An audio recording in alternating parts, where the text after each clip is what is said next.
Mauya mamonya mate yeah, Sadot Cherry It's the thief money So one family Bagura di king apa Mutara wangu shimasi Hapana yere sarapa wana Anokwanisa kutia kutiona Waenda toropa watongo chona Kuna kana wande atiri kuona Sarapa wana Anokwanisa kutia kutiona Aenda toropa atongo chona Kuna kana wana arikumbufona Seko mshawa pesa no kaini Ndemwe mshaipande msiano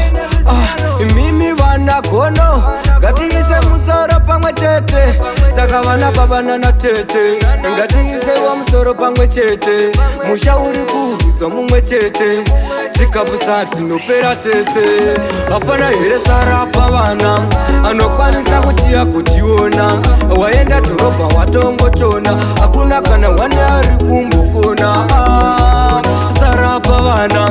Anokwanisa kutia kutiona Waenda toropa watongo chona Hakuna kana wana aturumbuona Vana tete watoka kuva kuvarume Vana baba vedu vakasiyenana na mai Inya ino ndirwadza wokudai Mukazwa inga kuzozimba Moyo inini zvandizimba Dziri kutakatika dzedu dzimba Saka ndasvikaopa kuzongoimba Nekuti kuno kundinoshuwira kuwaka yangu imba Sarapa vana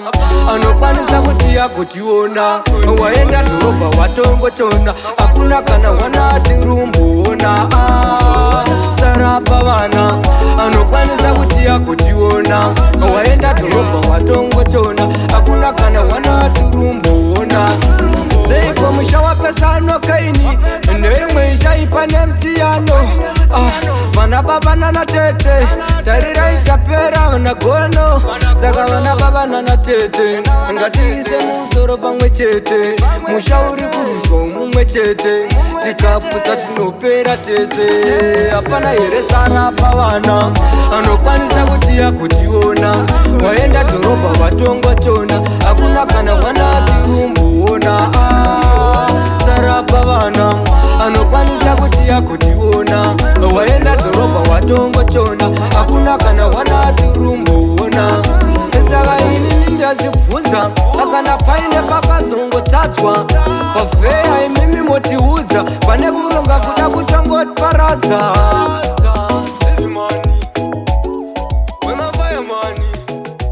Bagura di king apa Zuma iwe